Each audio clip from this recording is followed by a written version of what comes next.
All right, so this is the first slide that talks about the MA in art history. I'm going to talk about a lot of the strengths and the benefits of our program. We have really competitive GTA positions that allow for generous stipends and tuition waivers. I'm also going to discuss how we have this cutting edge curriculum that was established so recently, just a few years ago. We have rejuvenated the program in some ways. That was in 2022. And we have a lot of diverse and exciting topics that we teach for seminars and kind of upper level classes. And then we also have opportunities for travel abroad, travel domestically. So just to give you a sense of our faculty, I love this photo. One of our faculty members has recently left, but I still wanted to keep this photo in my PowerPoint because I think it captures such a good energy and how collegial we all are, that we really have this atmosphere of friendliness within the department. And we have about between 6 and 8 full-time faculty with expertise in so many different areas. I'll just go kind of across the photo. We have Albert here in the background. He is an expert in early 20th century art and teaches a very popular class on Dada and Surrealism. So think really kind of spooky and quirky art from the early 20th century. John Michael here is another great colleague who teaches really innovative material. He has a book in progress on running fence, which was this huge collaborative installation in which a fence was erected by people in a variety of communities as kind of almost like a performance art piece, I would call it. He also teaches really innovative classes, like a seminar on dirt, and really thinking about eco art history as well as borderlands. Really has a kind of geographic scope across the Americas. So he's also an expert in Latin American art history. Then we have Gus Medicus, who is the Jolly Fellow in the background. He's our Renaissance art historian, and he has this encyclopedic understanding of Renaissance art, and also has a really unique book project in the works on art in Siena.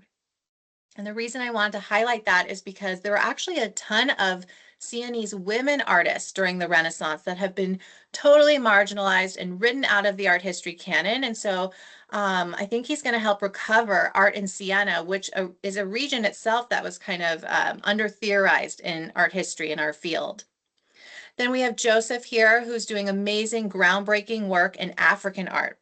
So he also has a book in progress about African biennales and exhibitions, specifically in Senegal, that traveled around the world as far as Latin America.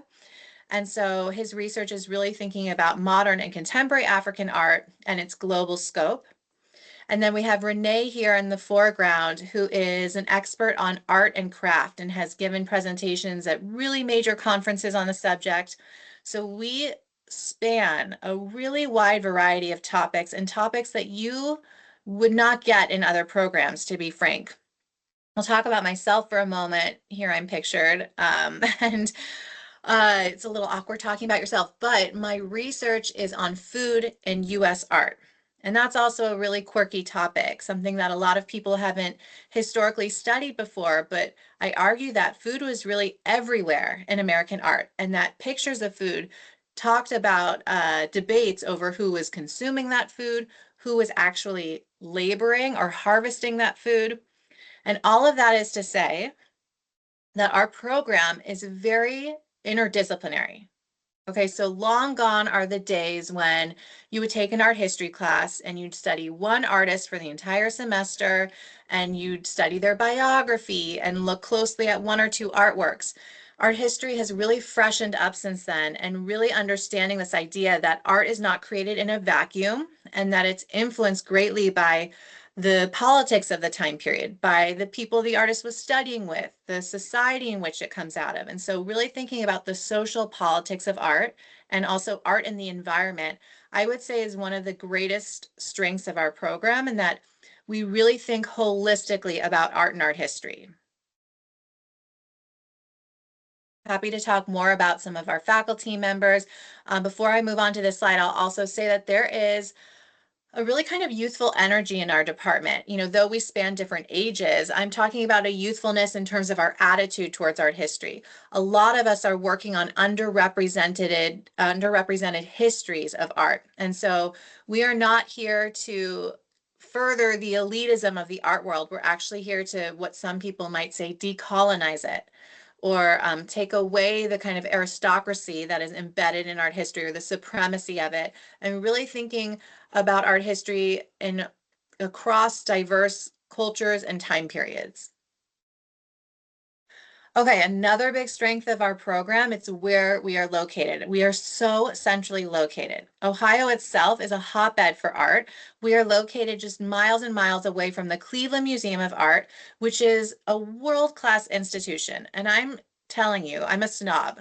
I'm a snob who's from Los Angeles. I studied in Washington, D.C., and like all across the West Coast. So I am used to major art. And coming to Cleveland, it totally satisfies that. It rivals any Smithsonian you'd see in Washington, D.C., or any museum you'd see in New York. We have a world-class collection, from like major heavy hitters in French Impressionism to an amazing ancient Egyptian collection of art. Like, it really has a wide scope. And it is very common for us to take our classes to the Cleveland Museum of Art at least once a semester. If not, some of us are doing it with our own seminars or the larger program as a whole. So we often go to the Cleveland Museum of Art, and we're very well connected with some of the curators there. We also have a great resource in Akron. The Akron Art Museum is a really cool institution, post-1970 art, so more modern and contemporary. They have a first free Thursday of the month, I believe, which has a lot of great energy, kind of feels like a party atmosphere, but a great venue to see another kind of, groundbreaking exhibition of artists. The artist that comes to mind is, they had a Nick Cave sound suit at one time. I don't know if it's still there, but they are also kind of on the cutting edge of like what is groundbreaking in the art world right now. I mentioned we have ties to a lot of these institutions, and so we are really proactive in trying to set our students up for internships. And I was hoping maybe Mario could talk a little bit about that, because he previously had an internship at the Cleveland Museum of Art. And so we use our connections, like we use our matrix of people that we know within our circle to try to place you all at internships, and take that really seriously of what your afterlife is after the program, not just within the program. And another good example of that is the woman in yellow or orange here, who is a former grad student. She's actually I think, assistant to the director of art education at the Massillon Museum, which is another local institution that's great, about an hour away from Cleveland. Further along, I'll show you a picture of Abby Hermosia. She's another success story. She's actually working at MoMA. That is like the most major institution in New York City, the Museum of Modern Art. And so we have a lot of students who go into these traditional avenues, becoming a curator or education in the museum, or applying for graduate programs in academia beyond the master's. But there are so many other opportunities that you can use an art history degree for. We've also placed students at historical societies. So a former student of mine is at the Kent Historical Society, just a few blocks from campus. And then there's also many presidential houses in the Cleveland, Ohio area, Northeast Ohio. So that, in addition to archives and libraries, it's an expanding field. It's an exciting time. It's also, very competitive. Like, I don't want to give the impression that like you graduate from our program, you get a job right away. Like, that's not the case, right? It's competitive just like any other field, but we really are kind of aggressive and proactive in working with you to get you these internships and try to get you these jobs after you graduate. All of us read cover letters and resumes and work with you to make the strongest application possible, and to have access to these institutions and these amazing artworks in person is unrivaled. We also have great opportunities to study abroad and within the United States. We're looking at a photo here with one of our faculty members, Joseph, who often does the New York City trip. And like, how cool is that, that we are in such close distance to New York, Detroit, Pittsburgh, Chicago. Like, we are very centrally located, even south, going to Cincinnati or Louisville. There are opportunities for studying outside of Kent, Ohio. And so we really want you to take advantage of that. We've thought about also expanding our programs and creating something to DC or as far as California. In the meantime, one of our most popular foundational programs is in New York City. But then we also have Gus Medicus, our Renaissance art historian, who goes to Florence every summer. And I know a bit about that because I actually just did my first class in Florence, Italy this past summer. And I'm like evangelical about it. Like I've convinced all of my students they have to do this because I show them so many pictures of me eating the delicious Italian food, looking at all these beautiful Tuscan artworks. Again, there's like nothing that can replace the experience of actually seeing an artwork in person. And so I want you to know that if you were to come to Kent, Ohio, like you'd have these opportunities to visit these museums or to even travel to see artworks in person and to hear from curators and people who work in these institutions themselves. And so that's something that's available almost every semester, summer included. At one point, we had tours going through Paris, France as well. And so that's never something we would try to stop you from doing. We would really want you to take advantage of seeing artworks in person and traveling. Let me also just take a moment to say, if you're anything like some of my students, some of them are coming from more rural areas in Ohio and actually feel a little bit intimidated, like going to a bigger city, like going to a New York or going to a DC. And so we do a really good job in holding students' hands and really guiding them. Like these institutions are yours, right? Like these museums, they belong to you. And so we want to empower students to not be scared. It's understandable if you're intimidated or feeling a little overwhelmed, but like we want to introduce you to these museums and let you take charge and feel empowered that they are your own institutions too. And we teach you the tools on how to look at works of art and interpret them on your own. Okay, the money part, right? We got to talk about money because we have some really competitive assistantships. Here it's called a TA-ship, but they're actually GA-ships. They're mostly grading assistantships, and they provide not only tuition waivers, but stipends, which goes a long way in Kent, Ohio, right? We're not in New York City. We're not a Los Angeles. It's a very easy to accomplish a good quality of life here because things aren't extraordinarily expensive. And so these grading assistantships go a long way, and we have a good amount of them. We have a good pool of them. And so I would absolutely encourage you to think about the opportunity of getting these scholarships. And I can talk a little bit more about that. We actually have this new system called Scholarship Universe that you can utilize to see what funding is available for you. Most of our grading assistantships we assign to the applicant, but there is some control that you have to think about like what funding might be available.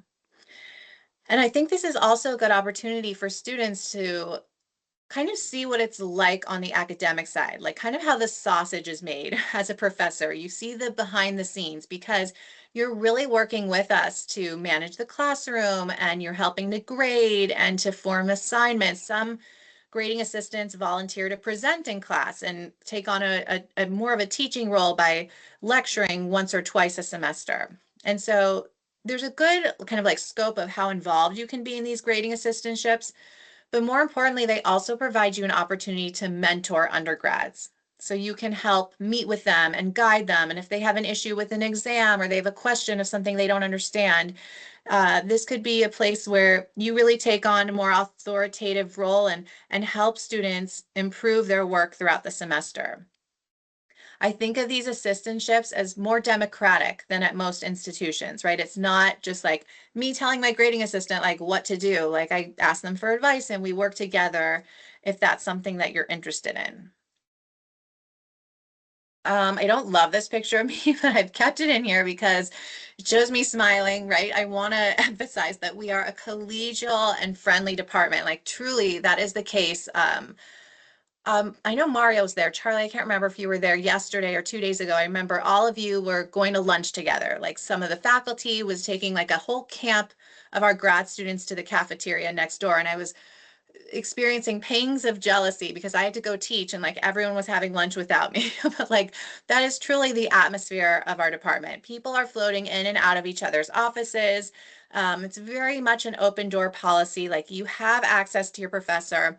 And even if your professor seems busy, you shoot them an email, make an appointment with them. We're all available to talk in person or virtually. We really want to get to know our students and get to know their research interests. And so there's an intimacy in our program. Our program's not huge. It's not like this giant that you see at more like, brand name institutions. We're a small, intimate department. And I think that only helps nurture you and help you succeed, especially after you graduate. I also wanted to focus on this new curriculum. So I came in 2018. And when I came here, we had a candidacy exam, which is the exam that you take in the second year of your master's program. You have to excel, you have to pass that exam to then start writing your thesis. And when I came here, the exam was so dated. It was really antiquated. It was so much memorization and memorizing dates and artist names and titles throughout all of art history, like not even just Western art history, all of art history. And so we have kind of a new, fresh faculty since then, and we all work together to revamp that exam so that now it is so much more modern. It does not require a ton of memorization. In fact, it is really tailored personally to your thesis project, to whatever you're passionate about, to the classes that you've taken. And so this exam is a written exam and also an oral presentation. And again, it's all tailored to your interest because we want to further your topic, the topic that you're passionate about. We want to also graduate you in 2 years. I know that's really meaningful, right? Like you want to be here for 2 years. If you have to be here longer, that's fine too. But we do everything we can to help you move through this program at a good speed so that you can write the thesis project that you've dreamed about. And so thinking about that thesis, your very last semester in your second year, you'll be writing and researching your project. And that can be a project on, anything you want. And you pick an advisor, and then you have other committee members. And so that's kind of your capstone project, something that you write about that you are most interested in. And so we really help foster that. I just have a few more slides and then I'll let our grads talk. We also have monthly visiting artists and scholars, right? Because I want to emphasize our classes is not just like us talking at you. You hear plenty of voices outside of your professor, and we're so lucky to have this new fellowship, the Curly Raven Holton Fellowship, that's brought in artists like Willie Cole. Willie Cole's a major artist in the art world right now, great presenter. He came to speak in a lecture to students, and we're constantly bringing in voices outside of our own into our classroom. Personally, I'm teaching a seminar on Native American art right now. And I brought in Tyrell Tapaha, who is a really young, emerging weaver, a Navajo Dene weaver. And so students were really excited about Tapaha's visit and just constantly being exposed to people who shuffle through Ohio or who we bring in for these fellowships and otherwise. I believe this is my second or last slide because I want to encourage you, if you are from an underrepresented or marginalized community, you should really think about applying for some of the assistantships and stipends that we have specifically for underrepresented students. So definitely flag that on your application because there are competitive funds that you can seek on your own behalf if you're from an underrepresented community. And if you have any questions at all, like really do not hesitate to reach out. I'm giving you my contact information. Feel free to shoot me an email at any time of day. I've also included Mario and Charlie's email addresses when you hear from them soon. Maybe you want to contact them and hear about their experience as grad students. We're really excited to be here. We love our cohorts of grad students, and so I hope this gives you a little bit more insight into what it's like to teach and study and be a participant in this program here.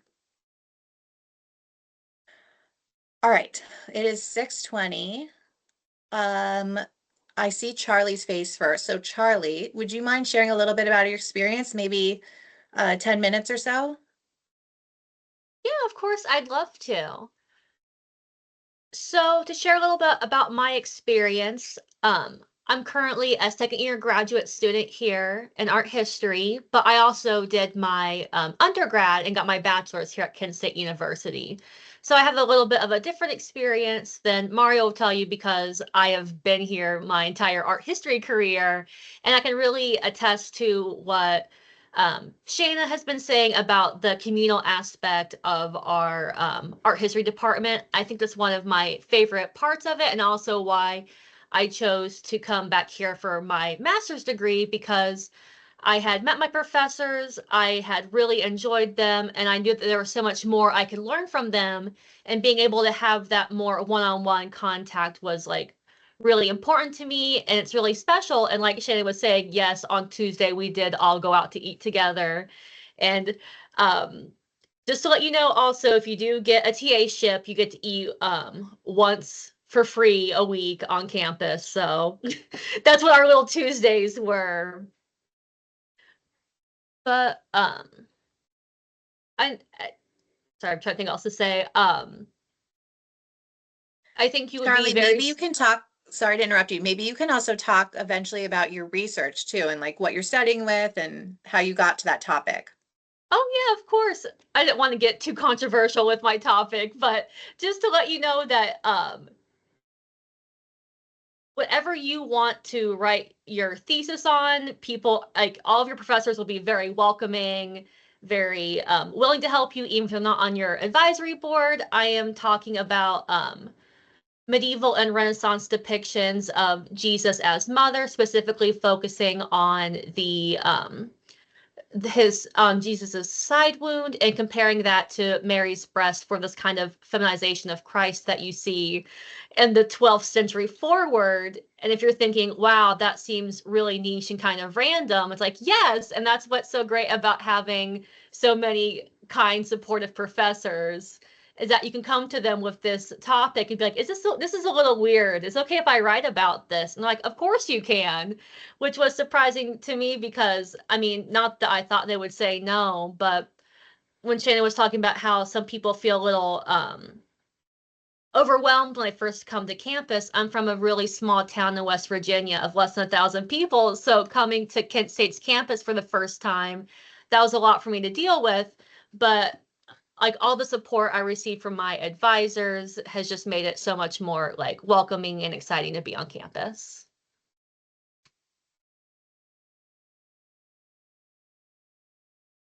Thanks so much, Charlie. Mario, do you want to chime in? Sure. My name's Mario. I'm a second year master's student, and my journey is a little different. I got my undergraduate degree in Virginia, where I'm from, at the University of Mary Washington, and I decided to come to Kent State to earn my master's. It's been a really great experience. Right at the head start, before I even started my first semester, I was able to get an internship at the Cleveland Museum of Art, where I was the director's fellow of Art Librarianship Fundamentals, which was a really formative experience for me. And I got to work in the Black Photo Group Project, which is an initiative that the library has. And that experience has ultimately led to my thesis topic. So it was a really great experience to sort of get to be in that environment. Their library is one of the top research libraries in the country, just below the Met. Just about anything that gets published, they buy at least one copy of. So it was really great to have access to all of those materials and to really get to meet people in the museum and network with them. And getting started with my classes, it was really great to see the sort of the variety of classes that were being offered. My first semester, I was able to take an co-critical Asian art class with Pinyan, and I also took a contemporary African art class, which is also really interesting. So there really is a wide array of classes that are offered as well. Mario, can I interrupt you for a second? Because you're so right. Like that is also what makes us so unique, right? I mentioned that one of our strengths is like we have this big scope of, geographic scope in which you can study. But I mean, the classes you're describing really are not taught, frankly, at like most universities. Like we really have responded to this hunger and need for like a more diverse and global art history. And so I'm really proud that to be teaching in this university where we offer like Native American, African art, hopefully more Asian art history in the future. So I'm glad you emphasize that. Yeah, of course. And one of the projects that we worked in the contemporary African art class was working with the School of Art's collection. So the School of Art has a collection of art objects. Um, and as students, we get access to it. And in some classes, we may work to curate an exhibition together. So that's another great resource that the school has to offer. I think from there, it's really been about sort of exploring the different avenues that we're interested in. And there's, like Shana and Shirley have spoken to, there's a lot of support for that. I think one of the things too is as opportunities arise, whether that be jobs, conferences, or internships coming up, that gets announced throughout our ecosystem. And so that was one of the ways that I was able to get my second internship this last summer at Crystal Bridges Museum of American Art. We had one of our alumni intern there, which is the alumni that's working at MoMA right now. And that was another really formative experience in sort of affirming what I want to do in terms of my career choice. My research focuses on 20th and 21st century African diasporic and African American art histories. Right now, I'm looking at how contemporary African American artists are engaging with local site-specific histories of slavery, displacement, and among other histories, and how they're unearthing these histories, allowing communities to sort of come and cohabit with these histories as they're being unearthed by the artworks. And like Shana mentioned, we're sort of in a very central location. So a couple of weeks ago, I got the opportunity to go down to Columbus to meet one of the artists that I'm writing my my thesis on, one of my chapters. So it really does give you access, especially if you're willing to drive.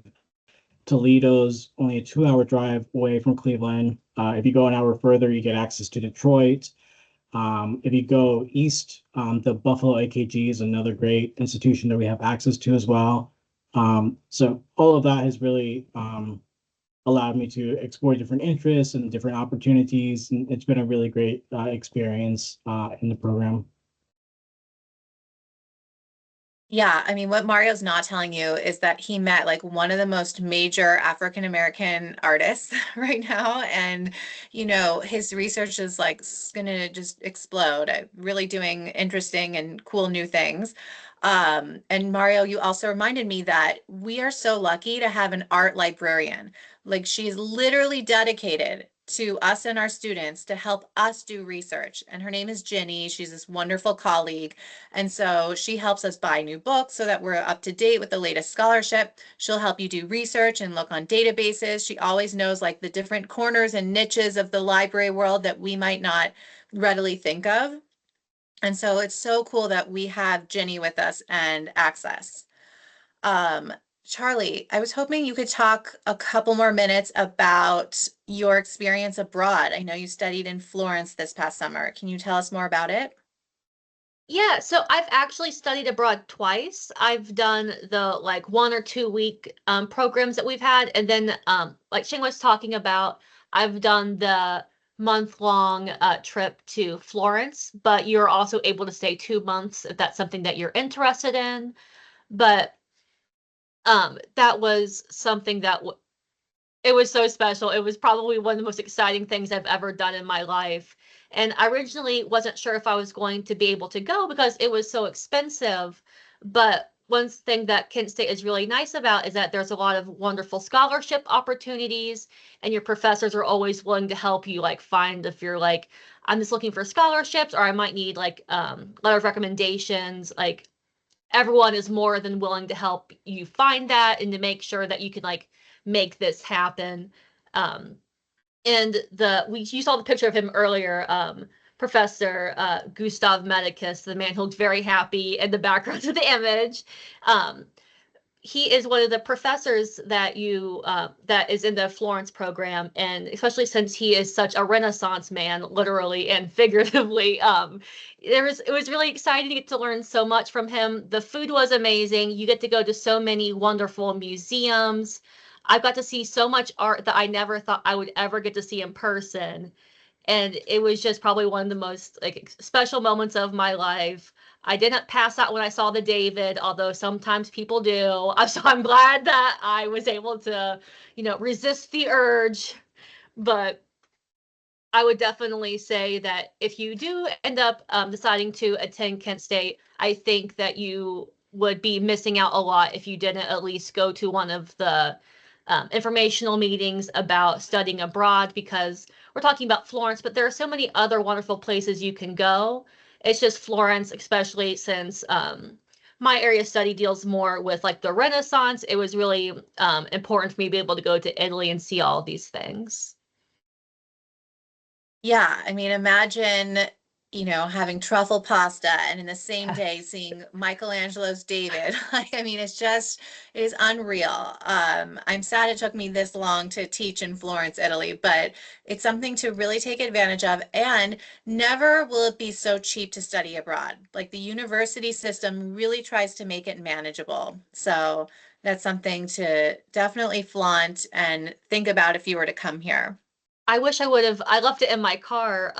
Speaking of how close we all are, Darcy, who is a first year graduate student, she got me a gift from Santa, which was like a really nice like cup with a character I liked on it. So I mean, we're not just saying we're friends. I mean, I got a Christmas gift, so Yeah, really. And that's a good not point. to Like we have flex, but just want to potlucks. let you guys know. Yeah, right, right. No, but you're right, Charlie. Like we have potlucks every semester. We have a holiday party coming up. Like we like to be around each other. And some departments can be very territorial or competitive and like you feel like the professors are up here and you as the student are down here. And it's just much more egalitarian where we are. And yeah, I think that creates a really nice environment that I hope shines through. Just wanted to say hi to our visitors and also grads that I don't get to see that often. I'm Jillian Saxo. I'm the director of the School of Art, and we love our art historians and our art history program. Just looking forward to welcoming new MA grads next fall. And as Dr. Klein mentioned, her contact information was on the slide before. You can also find all of our contact information on the School of Art website, kentstate.edu/art. So if you have any questions for me or again, anything about funding that you want to know, if you want to talk to one of our faculty that has expertise or their research is in an area that you're particularly interested in, we can definitely connect you with folks or additional grad students if you have other questions that you don't want to kind of voice right now. But happy to be here and see you all. Please do reach out if you have any questions or you need anything.